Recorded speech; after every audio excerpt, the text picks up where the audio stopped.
Hello বন্ধুরা, কেমন আছেন সবাই? আজকে আমি আবারও চলে এসেছি আরও একটি নতুন রেসিপি আপনাদের সাথে শেয়ার করতে। আজকে আমি আমার স্টাইলে সর্ষে ইলিশ বানিয়ে দেখাবো, একদম সহজভাবে। প্রথমেই আমি মাছগুলোকে ধুয়ে ভালো করে পরিষ্কার করে নিয়েছি। এবার এর মধ্যে আমি পরিমাণ মতো লবণ দিয়ে দেব, সামান্য হলুদ গুঁড়ো দিয়ে দেব,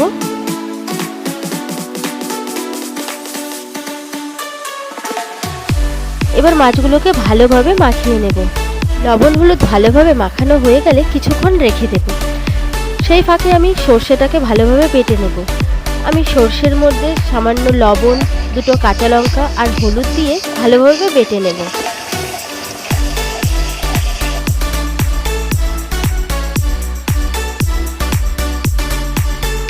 এবার কড়াই গরম করে নিয়ে তাতে সর্ষের তেল দিয়ে দেব।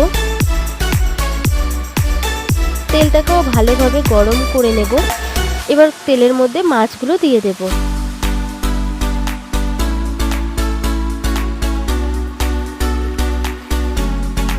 ছেড়ে এক পাশ ভাজা হয়ে গেলে অপর পাশটাও উল্টে দেব।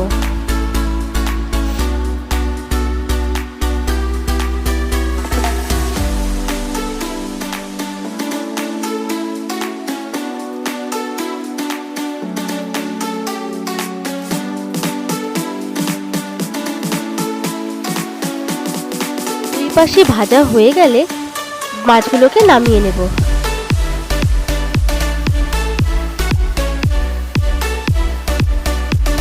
এভাবে সব মাছগুলোকেই ভালোভাবে আমি ভেজে নেব।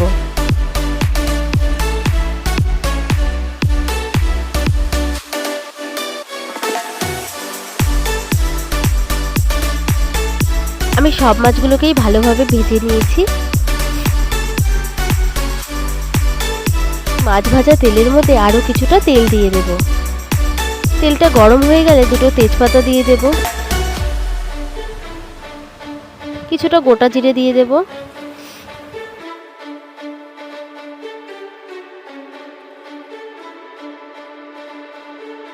তেজপাতা আর জিরেটা হালকা ভাজা হয়ে গেলে ওর মধ্যে পেঁয়াজ, আদা, কাঁচা লঙ্কা বাটা দিয়ে দেব। ভালোভাবে মিশিয়ে নেব। এবার স্বাদ মতো লবণ দিয়ে দেব, পরিমাণ মতো হলুদ দিয়ে দেব,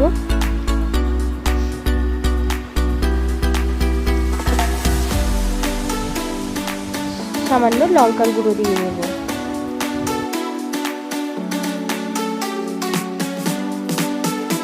সবকিছু ভালোভাবে মিশিয়ে নেব এবং মশলাটা ততক্ষণ অবধি ভেজে যাবে যতক্ষণ না মশলা থেকে তেল ছাড়তে থাকে।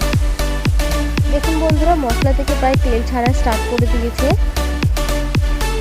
মশলাটা আমার প্রায় ভাজা হয়ে গেছে, তেলও ছেড়ে দিয়েছে মশলা থেকে। এবার আমি মশলার মধ্যে জল দিয়ে দেব। জল দিয়ে মশলাটাকে ভালোভাবে নেড়েচেড়ে মিশিয়ে নেব। এবার জলটাকে ফুটতে দেব। জলটাকে আমি ভালোভাবে ফুটতে দেব। জলটা ফুটে উঠলে জলের মধ্যে আমি মাছগুলোকেও দিয়ে দেব। মাছ দিয়ে ভালোভাবে সবকিছু হতে দেব। মাছটা প্রায় ভালোভাবে হয়ে গেছে। এবার আমি মাছের মধ্যে সর্ষে বাটাটা দিয়ে দেব। সর্ষে বাটাটাকেও ভালোভাবে মাছের সাথে মিশিয়ে নেব।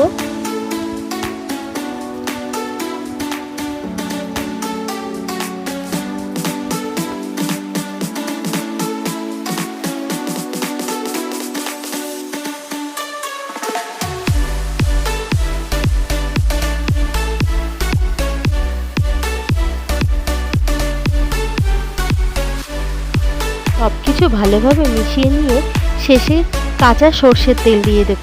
সর্ষের তেলটাকে মিশিয়ে নিয়ে নামিয়ে নেব। বন্ধুরা, আমার সর্ষে ইলিশ রেডি। কেমন হয়েছে বন্ধুরা অবশ্যই কমেন্ট করে জানাবেন। আমি একদম সহজভাবেই বানিয়ে নিলাম। আপনারাও অবশ্যই বাড়িতে ট্রাই করে দেখবেন। ভিডিওটা লাইক করতে ভুলবেন না, আর সাথে শেয়ার সাবস্ক্রাইবও করে দেবেন।